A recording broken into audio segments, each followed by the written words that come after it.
my polygon primitives, it's AB, and I am here to go over the basics of ZBrushCoreMini. So when you open ZBrushCoreMini, you will see a default sphere. You can change the shape to a rectangular cube up here. So this is for sphere, and then if I press this one, you would see a window that pops up that reads, "Project has been changed. Would you like to save changes?" I'm going to press no, and there you will see your rectangular cube. So first, let us go over how to navigate in ZBrushCoreMini. If you look in your top right corner, you will see a sculpt of a human face. This is to let you know in which direction you are looking at in either your sphere or your rectangular cube. So first I'm going to rotate. To do that, I can click anywhere away from the shape and move around. If you look at the head sculpt in the top right, you will notice that it moves along with it. It's letting you know where you're looking at it. So for example, right now I'm looking at the front. If I want to snap at a particular view, I can hold on to Shift and it will snap as I'm moving it. Like for example, it just snapped to a side view. If I'm moving it to the front view and I hold on to Shift, it snaps to the front view. I can also pan. By doing that, I will press Alt and right click directly on the image and I can move it around. I can also do the same away from the shape. Other ways I can move it is by going over these icons right here. So this is to move. So when I left click and move around it, I am panning the shape. To zoom, I just left click over where it says zoom, and while sliding it, I can bring it in and out. To rotate, I just left click over rotate and move around, and it rotates the image. I can also center the image. To do that, if I were to move it in another place, I can just press this icon right here that says frame and it appears back in the center. I can zoom out of it. I can also make a grid appear similar to other 3D programs by pressing this icon that says floor. I'm going to press it again to remove it. To see the wireframe of my shape, I can press polyframe right here and I can zoom in and you can see the wireframe. I'm going to zoom out, press the polyframe icon again to come out of it. Now we're going to go over brushes. I'm going to go back to the sphere. Here I have my sphere. As you can see, 2 red dots appear. That means my symmetry is on. Right now I have the standard brush selected. With my symmetry on, wherever I press, there's buildup, and what happens to one side happens to the other. To undo this, I'm going to press Ctrl Z. To take off my symmetry, I can either press X, I can press X again to make it appear, or I can press this icon right here to take it off or to put it on. I can control the size of my brush right here. I can enlarge it, as you can see here, or I can make it smaller. Every time I make a stroke, to undo it, I press Ctrl Z. I can also control the intensity of my brush right here. So if I bring it up and make a stroke, as you can see, it's more drastic. I'm going to press Ctrl Z to undo that. If I bring it down and make a stroke, it's a bit more subtle. You can actually barely see it. So let me bring up the intensity just a little bit. And you can see the stroke more. I can also change the material for my shape. Here we have matte cap gray selected. I can change it to matte cap red wax.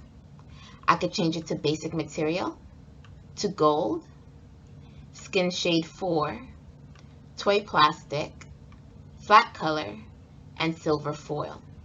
I'm going to change it back to matte cap gray. I can also change the color. So here, as you can see, I'm choosing a different shade of red right here. I can change the color from red by clicking outside of this square. So for example, if I click where it's blue, it changes the color again. I'm going to bring it back up to where the white is. Now let's go over our brushes.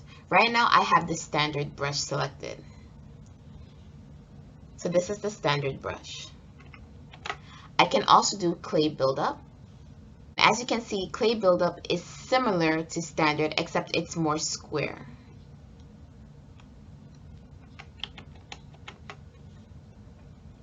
I can also do inflate. What inflate does is instead of adding to it, it blows up what is already there. So see how over here it rises? I'm going to enlarge my brush size so that you can see it a little bit more. Undo the stroke, and here you can see how it's blowing up.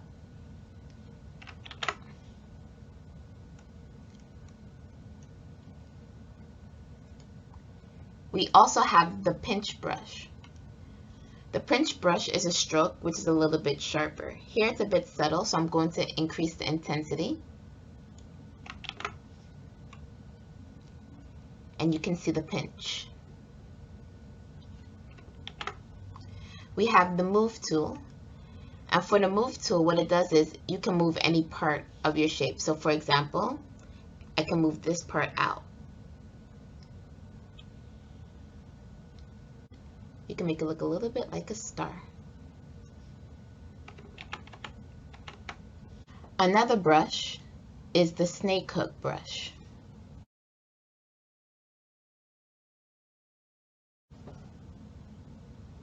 This is good for when you want to make things like whiskers. There is also the slash brush. This brush is very good for indents.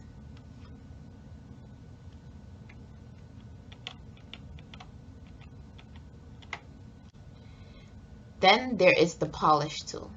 So what the polish tool does is it makes up part of it look a little bit more flat and shiny. So if I undo that, I can go back to the move tool, bring this out just a little bit, then press the polish tool. Then I can use the polish tool and polish part of it. Now we're going to use 4 different types of chisel brushes. So what chisel does is it helps you add a shape or a design to your tool. So for example, let's go with Chisel 3D base type first.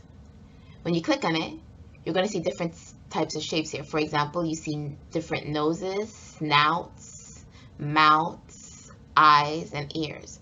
So for example, let's say I choose this ear. After choosing this ear, wherever I press on the shape, and remember I have my symmetry on, so what happens on one side will happen on the other, and I drag, an ear will form.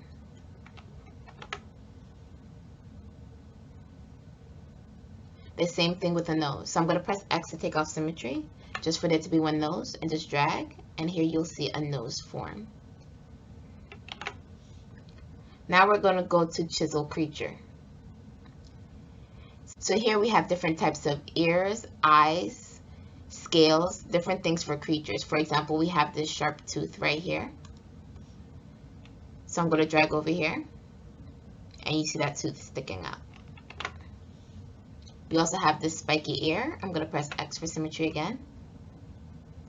So like, for example, you can use this for an elf. Now we're going to go to Chisel Shapes. So here we have different types of shapes. Like for example, I can choose this cube, drag over the shape, and a cube is formed. Now for our last chisel, we have Chisel Organic. And we have different types of shapes for animals. For example, we have an animal beak here. So I'm going to take off my symmetry by pressing X, and I can just add a beak.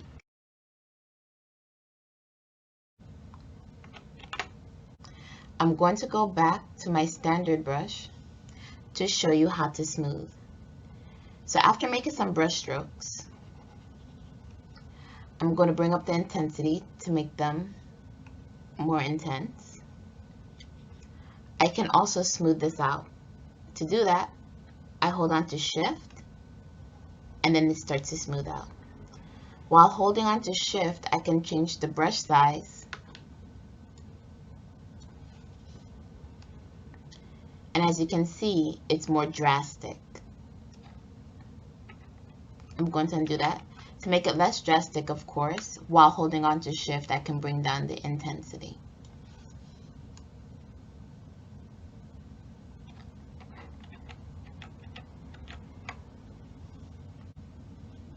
I'm going to bring down my brush size. Now, still using my standard brush, as you can see, when I make a stroke, it brings it out. I can also make it indent by holding on to Alt. When I press Alt, it goes inward.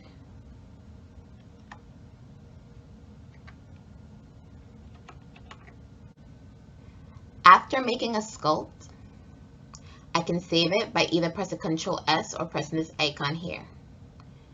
Here, after naming your sculpt and choosing where you want it to be saved, you will then press the drop down menu here and choose to save it as either a ZPR, a GIF, or a PNG.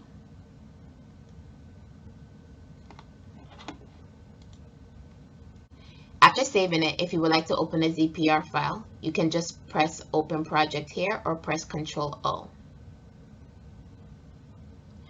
You can also export it as a OBJ by pressing Export for 3D printing. You can also export an image of your sculpt here. You can also record a short turntable. So for example, if I just make quick strokes here to leave a small design, and then I want to record it, I will press this icon right here for turntable. When you press this icon, a turntable will be recorded of your sculpt, and then a window will pop up for you to save the short video of your turntable. So when I click it here, as you can see, the sphere turns, and then a window opens up for me to save the short video of the turntable. As you can see, it's saved as a .mpg. I'm going to cancel that.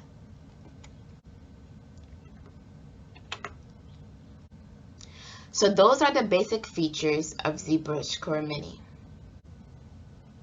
So now that we have gone over the features of ZBrushCoreMini, let us do a sculpt. I'm going to do a sculpt of a squirrel. So with ZBrushCoreMini, there are certain limitations, unlike ZBrush. For example, you cannot load a JPEG image to use as a reference. You can, however, minimize your screen and have your reference images to the side. So these are the reference images that I am working with to make the sculpt of a squirrel.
Since we have gone over the basics of ZBrushCoreMini, let's also go over some limitations.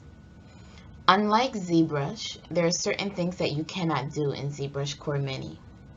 Those things are masking, adding a new shape or tool such as a second sphere or another cube.